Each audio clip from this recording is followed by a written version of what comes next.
As a writer, you have the creative freedom to explore the avenues of your imagination which bring you the most joy.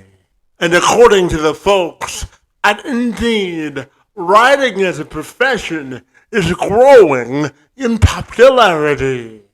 According to Indeed and the U.S. Bureau of Labor and Statistics, the employment of authors and writers is expected to grow by an average of 4% each year between the years of 2021 and 2031, which is on par and average with every other occupation. David Payne is a father, a writer, and a streamer who believes in a world of encouragement and accountability and seeks to help others achieve their writing and personal goals. Payne is someone who writes stories which inspire him in the moment. However, speculative fiction is his sweet spot. And with the support of his partner and children, David has a passion for technical writing, and he's been in the field for over 20 years. What really gets him going is when young authors experience their true potential through the words on the screen or on the page. And for David, it's all about getting the words out and figuring out the rest later. And Payne was gracious enough to find some time in his schedule to join me this week to talk about writing, his accomplishments in the field, his latest work, and so much more. I'm Kevin McShann. Let's have this conversation.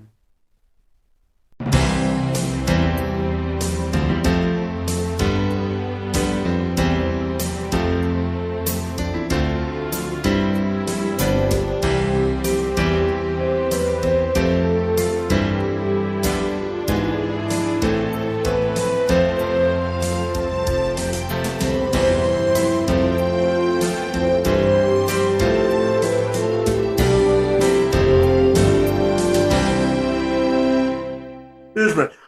So David, if you're ready, I'll take a moment to welcome you to the program, and I'm super excited to learn all about your passion for writing, my friend. Great to see you, and thank you so very much for a few minutes. Yeah, thank you. Absolutely, my friend, and I know that you're a writer at heart, so I wanted to start by asking you where your passion for writing comes from and why do you think it's your calling in life? I blame my middle school English teacher. Fair enough. So I was done with my work for the day, and she came over and saw me doing my non-school work, and she's like, "Well, what are you doing here?" And I showed her, and she's like, "You're writing a story? You should become a writer."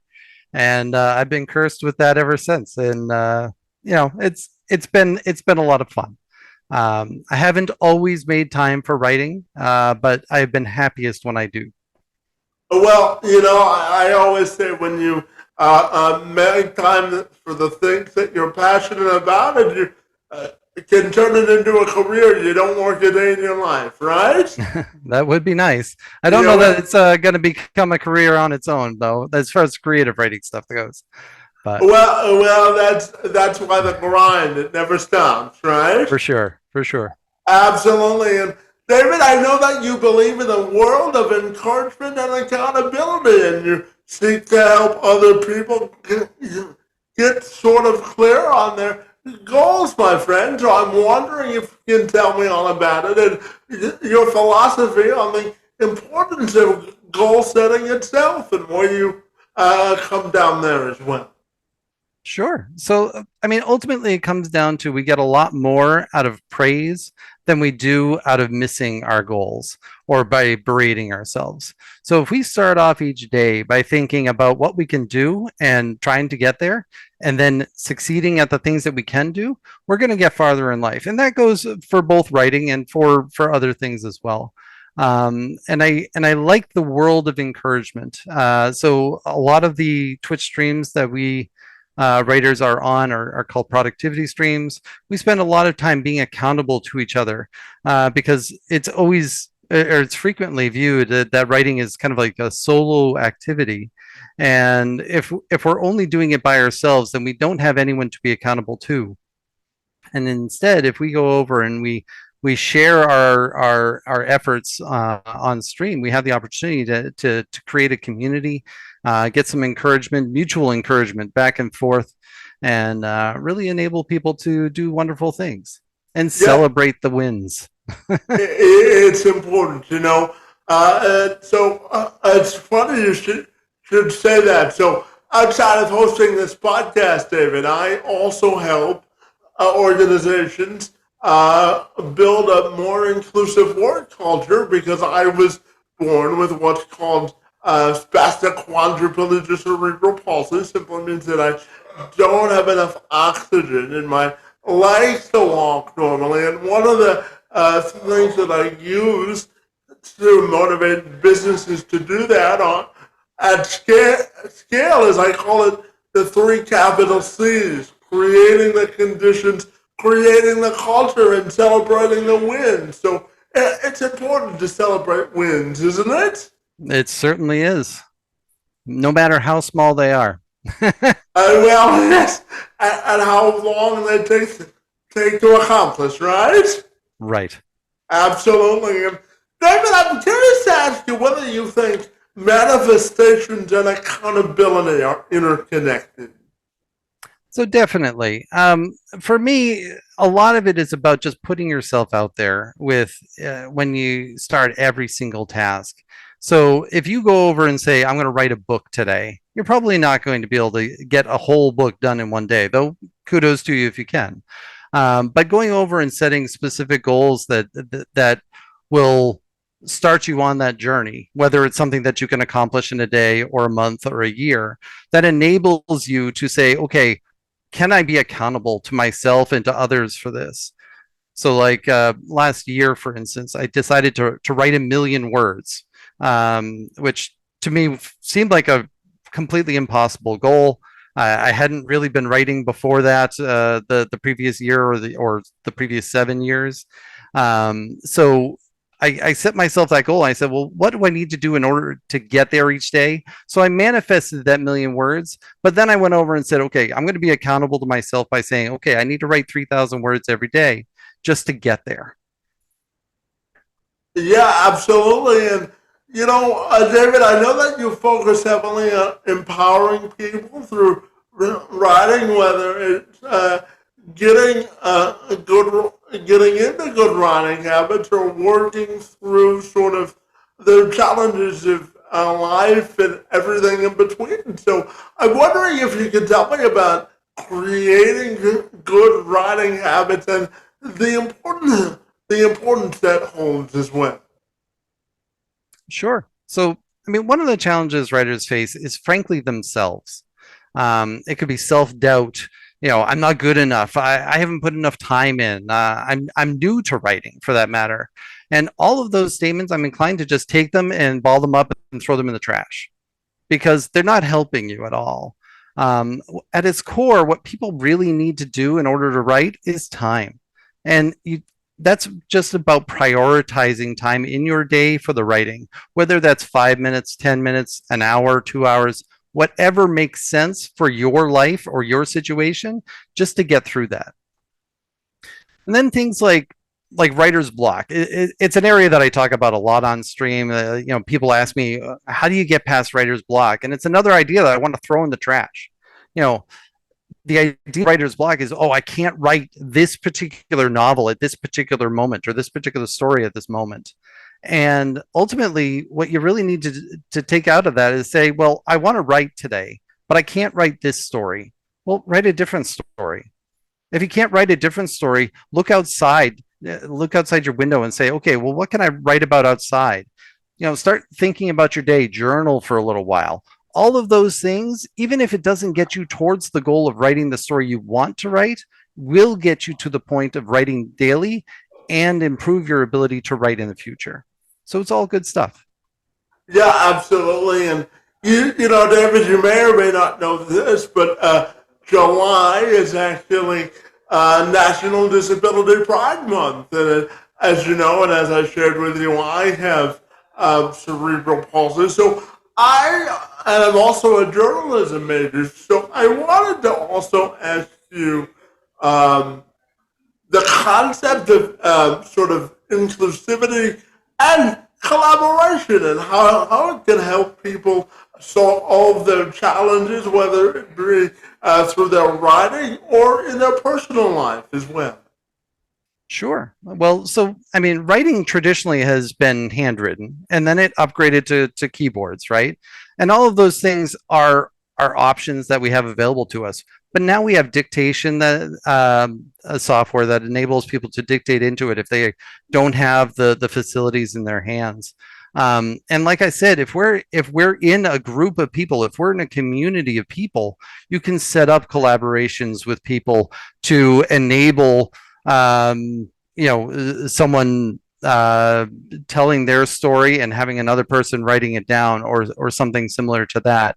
Enable that kind of conversation so that people, have the opportunity. But ultimately, like, I'm kind of fairly new to it, right? So like, I know that my experiences are not diverse enough, and I want to expand upon that. So that's the kind of conversations that I engage with on my streams and in my conversations with others, trying to understand where they're coming from and what their challenges are, so that hopefully I can help them, whether it be a better writer or just a better communicator for that matter. Yeah, and I know that it's important for you, my friend, to mentor other writers, and you're a part of a lot of groups to do that. And I know that you recently published your first story in January of 2023. So I'm wondering if you can tell me the importance of mentorship to you, and tell me about the process of writing, because there's a level of consistency and commitment to it, isn't it? Yeah, it takes a lot of time. So for me, I do a lot of pantsing, or writing by the seat of my pants, um, as opposed to outlining in general. So I have a tendency to sit down and I just write a story. And sometimes I'm going to say, okay, this is a good story that's good enough to edit, polish up, and move forward with. And other times I'm going to say, okay, this isn't good enough right now, and I set it aside. Or maybe I just say it's just not going to be good enough, and I set it aside. But I usually write the whole story, because before the story's done, you're not going to know that. Um, so that's like kind of the beginning of the process. That's like step one out of 100 steps. There's editing, there's rereading, there's talking with others about it, making sure that the story is ready for it.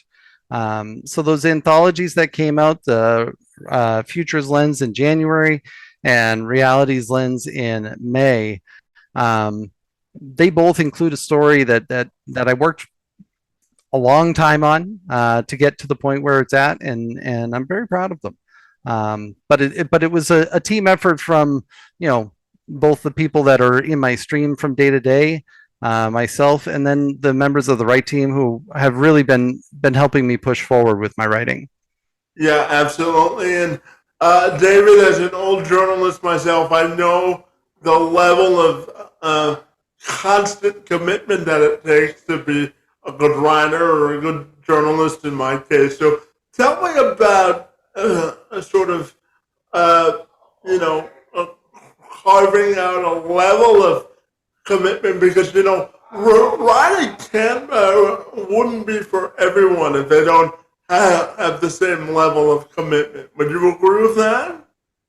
Well, writing isn't for everyone, but it's not about commitment, in my opinion. Some people don't want to write a story, and that's okay.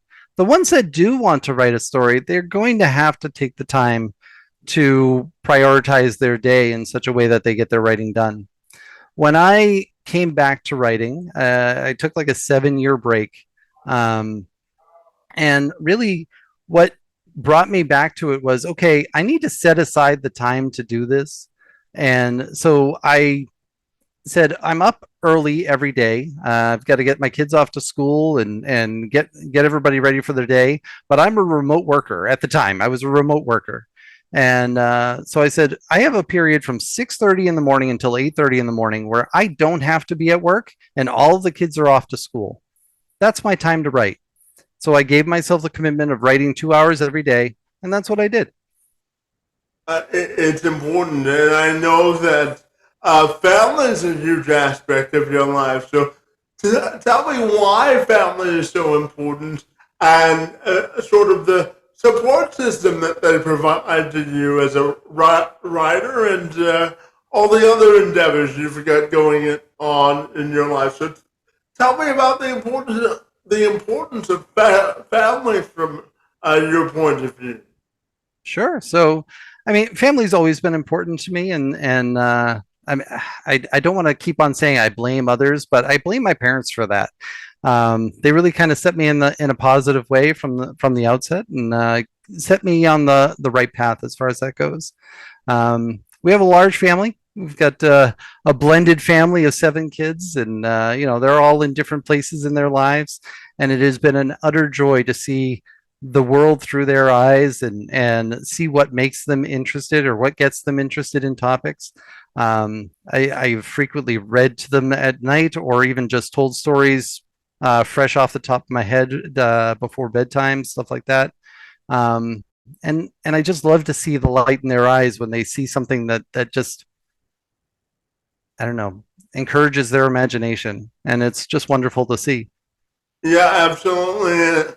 And as you mentioned earlier, David, I know that it's important to you to write within the moment, and you have settled primarily on speculative fiction, my friend. So tell me about getting the words on the page or the computer screen, and why you decided to settle on fiction writing as your main focus.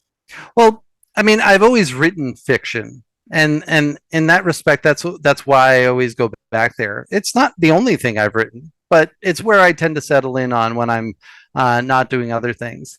Like I said, if I'm having trouble with a particular story, I look out the window, I start describing what's going on out there, and thinking about what's going on beyond my walls, beyond my immediate area, maybe to other worlds or different times and stuff like that.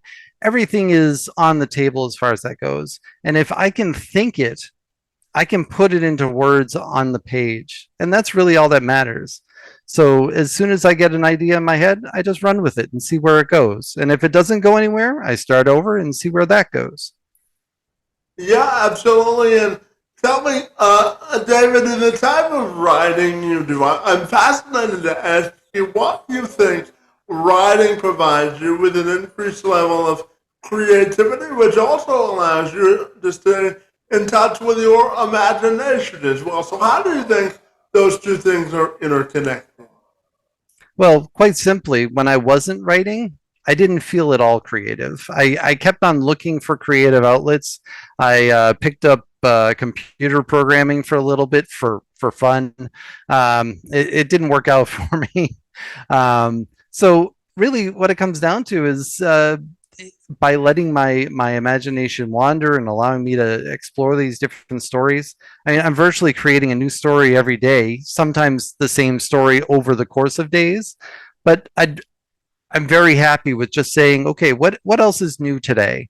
You know, why, ask an important question or even an unimportant question. The story I've been working on the past few days was answering the question of why do ladybugs go to the beach? Um, and as it turns out, that's going to be a horror story. So we'll see how it goes. Indeed, just get the words on the page, right? Yeah.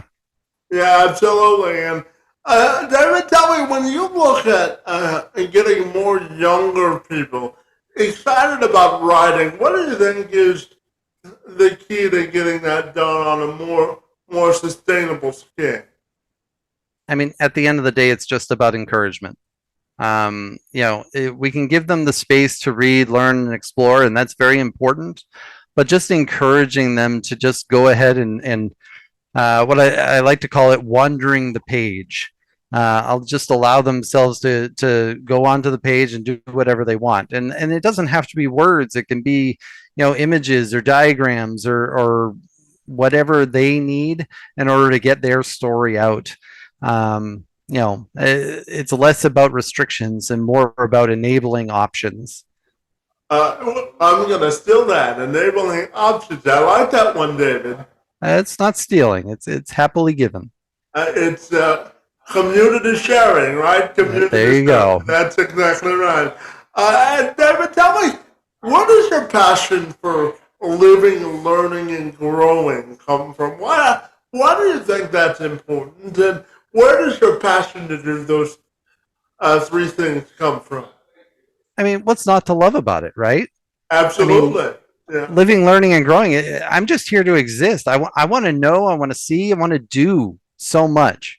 When I was in college, I didn't have calculus in my background, but I was fascinated with quantum physics. So I asked, can I audit a quantum physics course? I know I'm not going to get any of the math, but I'm just fascinated by the idea of it. And it's still on my list of things to do to go back and just learn this stuff, just not because I need it, but because it's there to learn. And it would be fun. Yeah, absolutely. And David, my final question is how I end all of my podcasts, and that's asking you to reflect on your personal and professional legacy and how you want your legacy to be defined. I would love for someone to say, wow, he's my favorite author. I don't know that I'll get there, but I'm happy to start there. And, if I can leave behind a good imprint for my family, my friends, even the acquaintances I've met online, and tell them that they can do things that they doubted themselves on, that would make me a happy person. Yeah, absolutely. And finally, David, tell me, if people want to get connected with you, what's the best way they can do that? I'm on most media, maybe not most media, but some media as Tellen Artho. I'm on Twitch, Twitter, Mastodon, all those as Tellen Artho, TELINARTHO. Oh, well, fabulous, David. As an old journalism major and someone who loves the art of communicating, my friend, I was looking forward to sitting down and chatting with you, my friend, and I want to thank you for being here and for sharing your passion for writing and communication. Your work in the space and time on my behalf is most appreciated, and I want to thank you for being here today. Well, thank you for having me. I appreciate it.